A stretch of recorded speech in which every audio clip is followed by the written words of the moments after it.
I have a question for you, and I don't want your brain to answer it. I want your gut to answer it.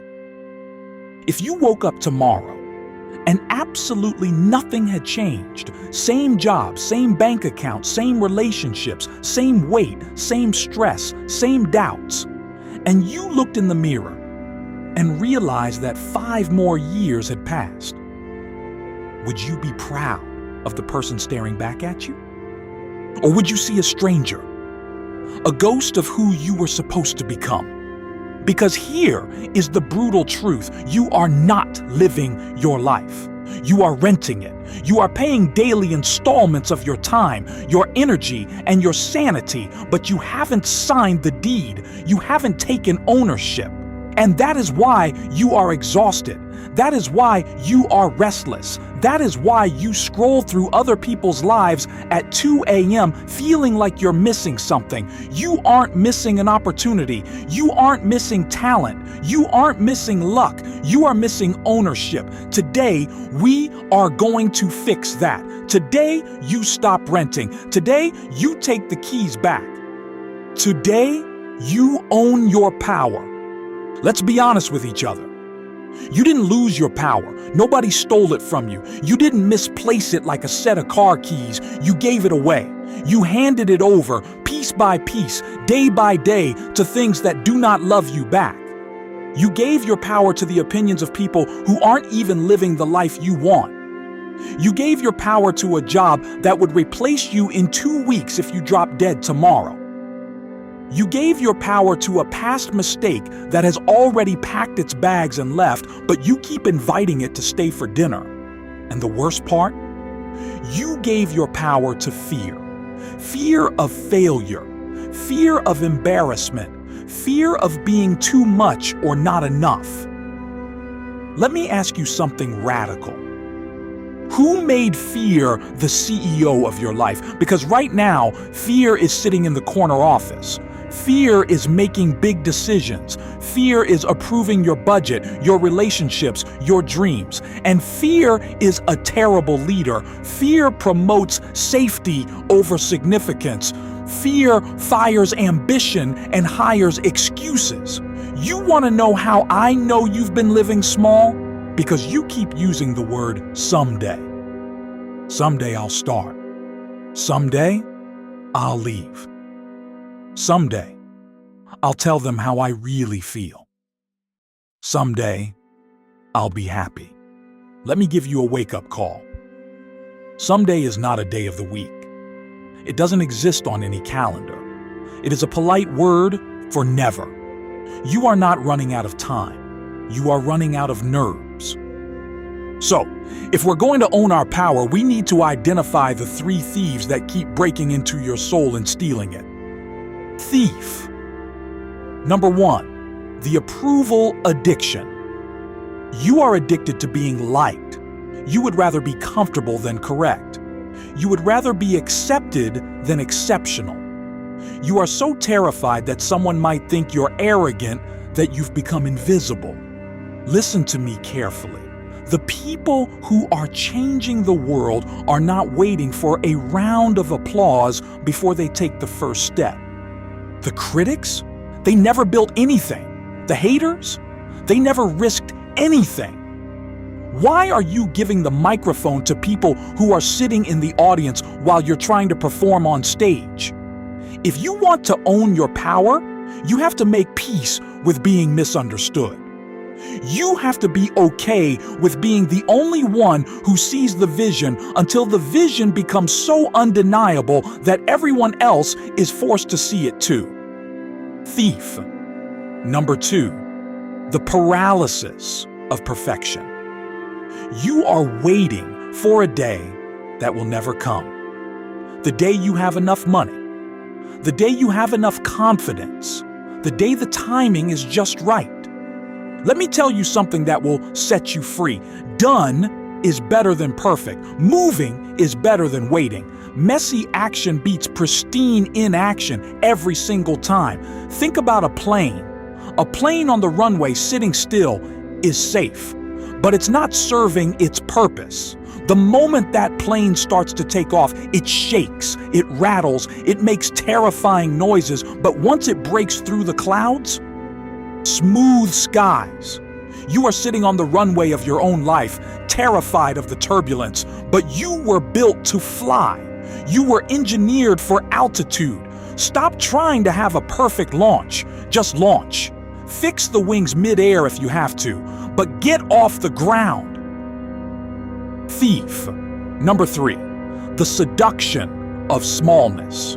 This is the most dangerous one. Somewhere along the way, you convinced yourself that it is humble to be small, that it is modest to dim your light, that it is polite to shrink yourself so other people can feel big. I am here to tell you that is not humility, that is betrayal.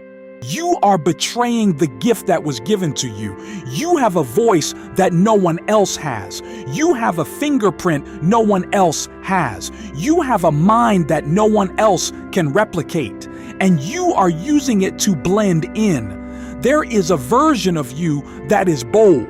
There is a version of you that is powerful. There is a version of you that speaks up, stands tall, and commands respect. That version is not arrogant. That version is awake. And that version is begging you to stop playing small. All right, enough diagnosis. It's time for the cure. You want to own your power.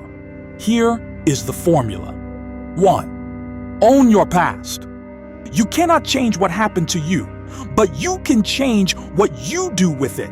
Stop using your history as a handicap. Your trauma is not your identity. Your failure is not your final chapter. Your mistakes are not your label. They are data. They are lessons. They are the tuition you paid for the education of your soul. Stop apologizing for your scars. Those scars are proof that you survived things that were trying to kill you. Wear them like medals.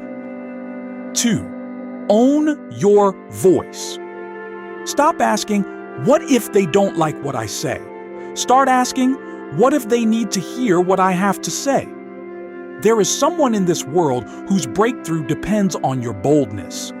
There is a child watching you who will mimic your courage. There is a generation behind you waiting for you to clear the path. If you stay silent to protect your comfort, you are robbing the world of your contribution. 3. Own your now. This moment, right here, this breath, this heartbeat, this is all you have. You keep waiting for the next chapter to start, but the book is open. The pen is in your hand. The page is blank. What are you writing today? Are you writing a story of regret? Are you writing a story of almost? Or are you writing a story that makes your ancestors proud and your descendants grateful? I need you to understand something important. The world does not owe you a living. The universe does not owe you a break, but you owe you. You owe yourself the discipline to show up when you don't feel like it. You owe yourself the courage to speak up when your hands are shaking. You owe yourself the integrity to keep promises you made to yourself. Because let me tell you the deepest secret of success. Success is not about motivation. Motivation is a feeling. Feelings fade. Success is about commitment. It's about waking up at 5 a.m. when it's cold and dark and no one is clapping. It's about working on your dream when everyone else is watching Netflix. It's about saying no to the good things so you can say yes to the great things. It's about falling down 7 times and standing up 8. You want to know what owning your power looks like? It looks like the entrepreneur who got rejected 47 times and made the 48th call anyway. It looks like the single mother who worked 2 jobs and still showed up for her kid's school play. It looks like the athlete who tore their ACL and spent 18 months in rehab to come back stronger. It looks like you deciding that today is the day you stop being a passenger in your own life and you grab the steering wheel with both hands. I am giving you an ultimatum, not because I am harsh, but because I care too much to let you waste another year. Here it is. Starting now, you have 2 choices. Choice 1. You walk out of this room, you go back to your routine, you tell yourself that was a nice speech, and you do nothing. You keep renting your life, you keep making excuses, you keep waiting. If you choose that, accept the consequences. 5 years from now, you will be exactly where you are, just older, just more tired, just more bitter, and you will have no one to blame but the person in the mirror. Or, choice 2, you decide right here, right now, that you are done. Done with fear, done with procrastination, done with self-doubt, done with being average. You decide that you are going to own your power, starting with one single action within the next 24 hours. One action. One conversation you've been avoiding. One application you've been putting off. One workout you've been skipping. One apology you've been too proud to make. One business idea you've been too scared to pitch. Just one. Because one action creates momentum. Momentum creates habit. Habit creates identity. And identity creates destiny. I don't know what you've been through. I don't know the weight you carry. I don't know the battles you fought alone, but I know this. You are still here. And if you are still here, you still have a purpose. You still have a fight left in you. You still have a story that isn't finished. So here is my final question for you. And I want you to answer it, not with your mouth, but with your life. Are you going to be the victim of your circumstances, or are you going to be the architect of your future? The power is not out there. It's here. It's in your hands. It's in your voice. It's in your choice. From this moment forward, you are not a renter. You are an owner.